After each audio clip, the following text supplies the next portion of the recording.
오늘 본문은 시편 143편입니다. 시편 143편 제가 한 절 읽고 성도 여러분도 한 절 읽고 합독하시고 마지막 절 같이 읽도록 하겠습니다. 여호와여, 내 기도를 들으시며 내 간구에 귀를 기울이시고 주의 진실과 의로 내게 응답하소서.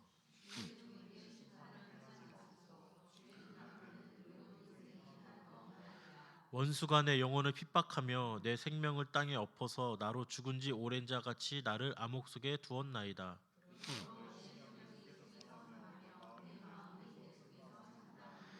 내가 옛날을 기억하고 주의 모든 행하신 것을 읊조리며 주의 손이 행하는 일을 생각하고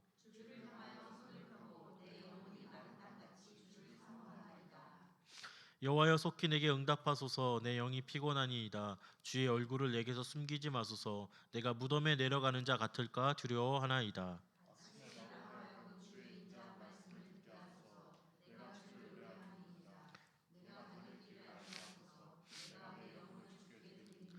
여호와여, 나를 내 원수들에게서 건지소서. 내가 주께 피하여 숨었나이다.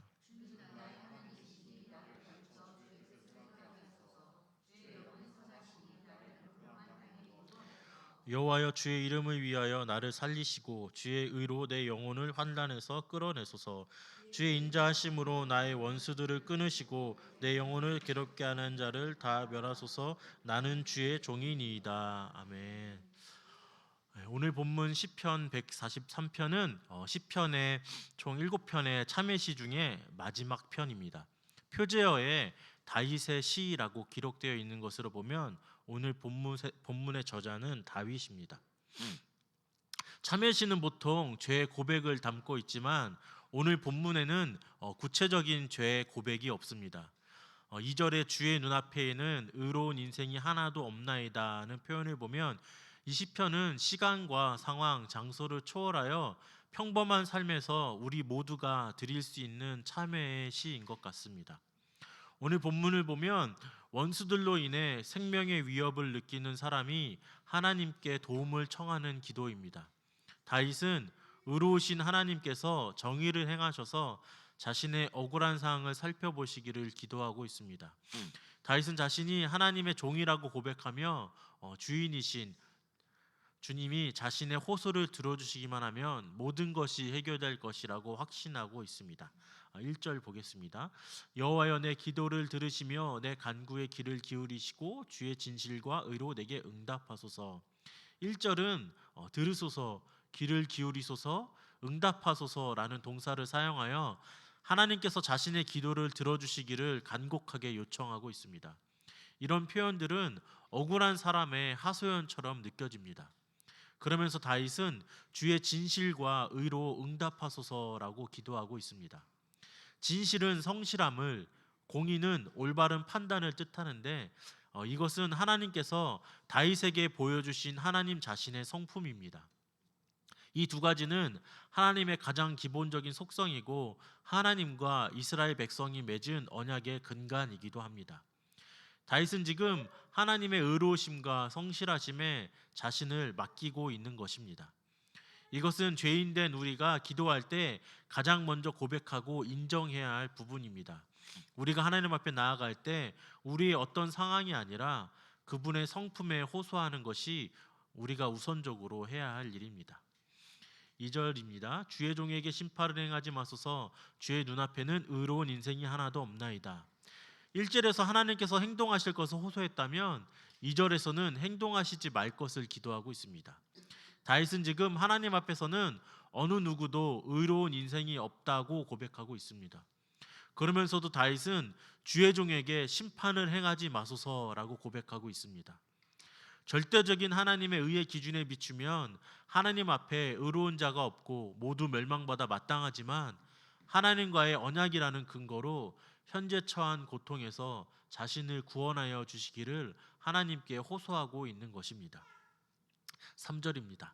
원수가 내 영혼을 핍박하며 내 생명을 땅에 엎어서 나로 죽은 지 오랜 자 같이 나를 암흑 속에 두었나이다. 다윗은 지금 자신을 괴롭히는 원수들이 저지른 만행을 세 단계로 묘사하고 있습니다. 먼저 핍박했습니다. 여기서 핍박하다는 뜻은 짐승을 사냥하듯 그를 쫓았다는 뜻입니다. 두 번째로는 원수들은 그의 생명을 엎었습니다.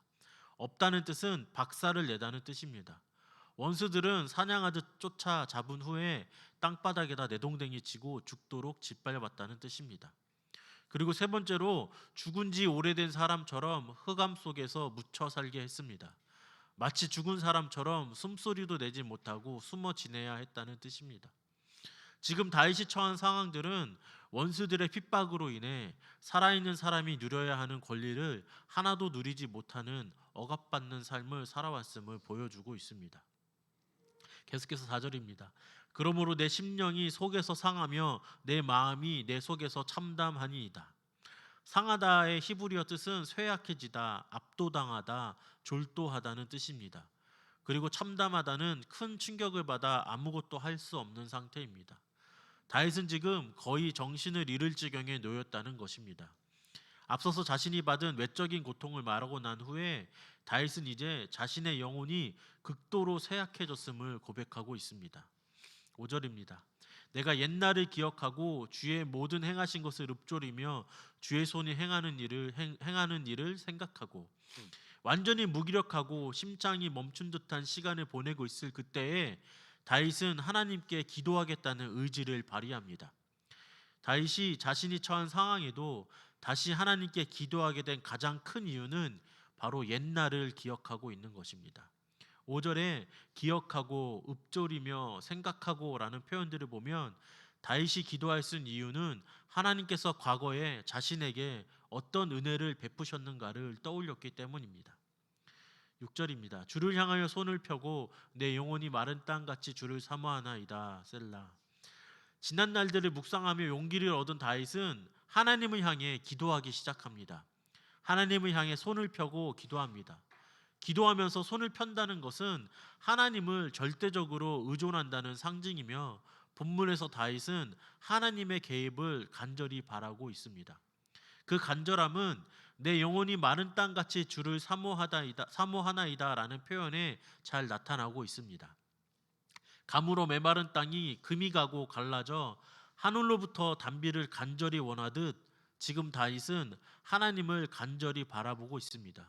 오직 하나님께만 구원이 있기 때문입니다. 7절입니다.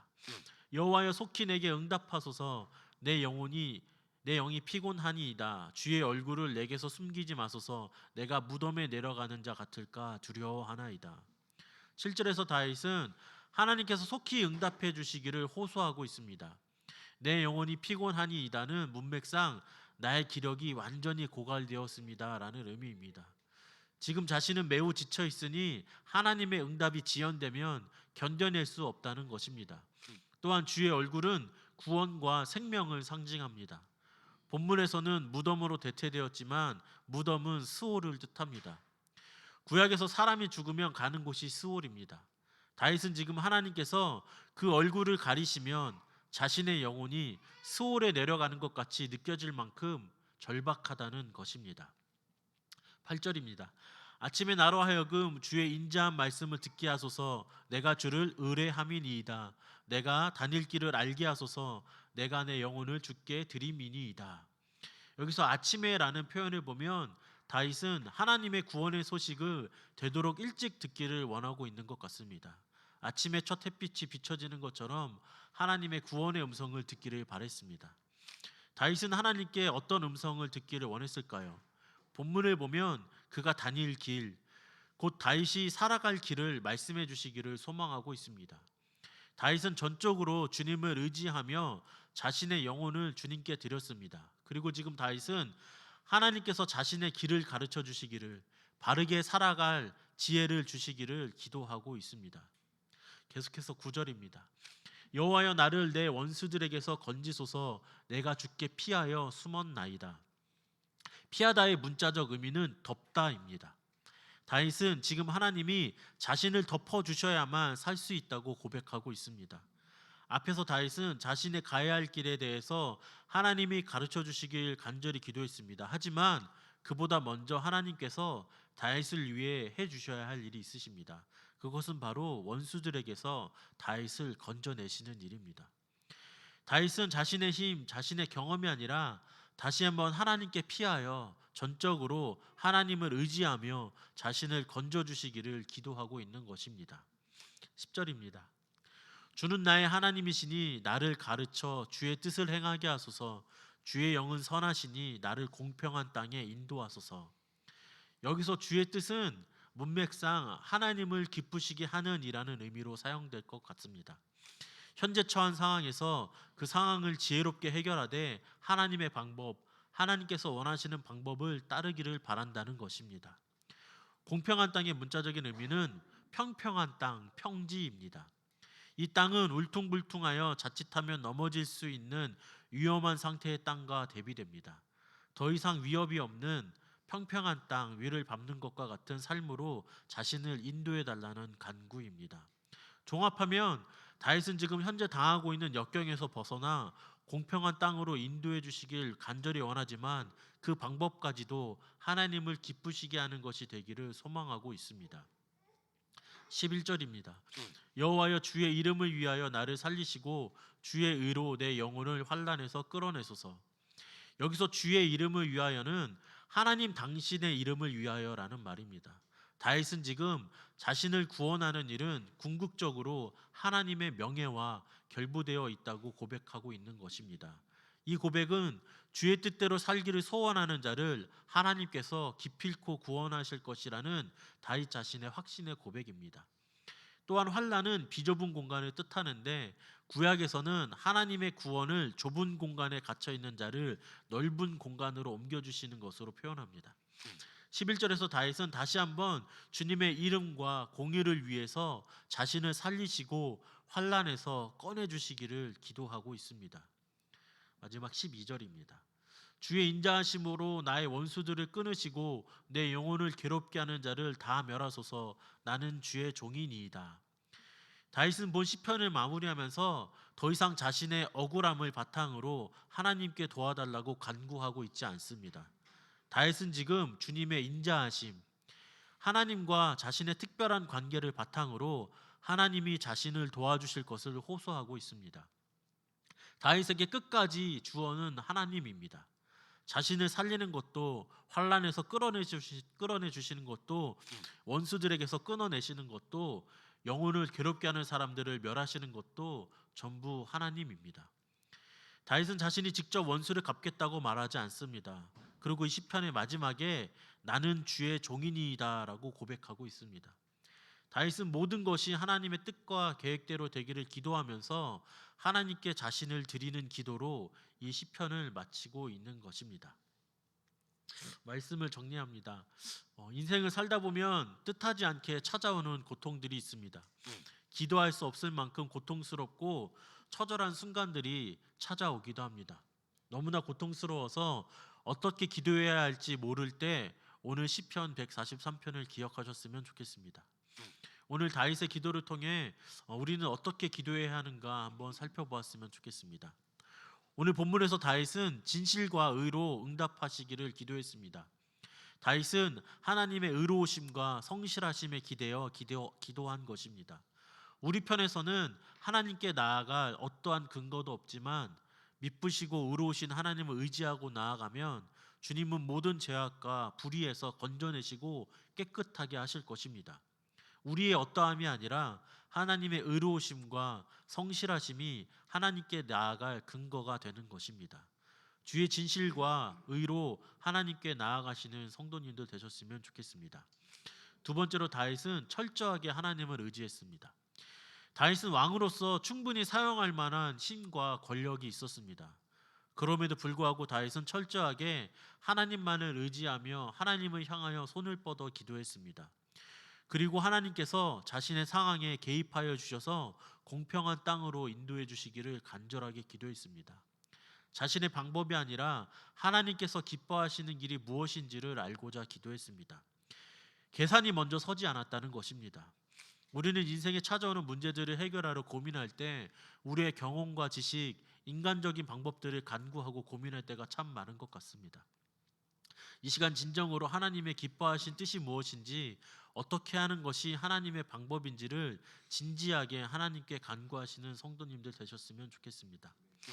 마지막으로 다윗은 자신이 어떠한 존재인지를 알고 겸손하게 고백했습니다. 다윗은 오늘 시편의 모든 간구를 마치면서 마무리하면서 뭐라고 고백하냐면 제일 마지막으로 나는 주의 종인이다라고 고백합니다. 자신이 왕으로서는 수많은 신하를 거느리지만 하나님 앞에서 자신은 한낱 종에 불과하다는 자기 자신에 대한 명확한 인식입니다. 인생에 찾아오는 수많은 문제들과 고통들 가운데 우리는 스스로 주인이 되고 싶어 합니다. 그 문제들의 주인이 되어 스스로 직접 해결하고자 할 때가 참 많습니다. 그러나 정작 해결할 수 있는 일이 그리 많지 않다는 한계에 봉착하게 됩니다.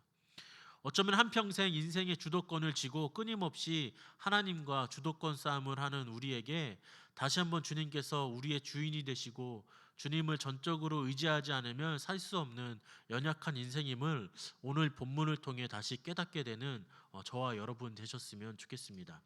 기도하겠습니다. 긍휼의 하나님, 하나님은 우리의 하나님이 되시고 우리는 하나님의 백성입니다.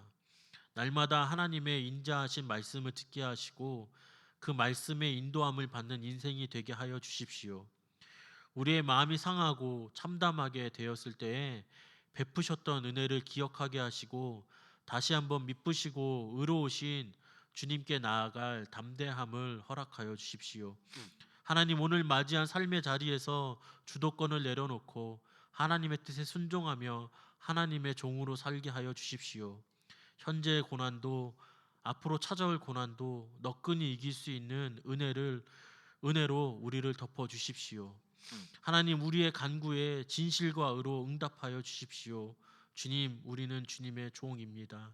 예수님의 이름으로 기도하였습니다. 아멘.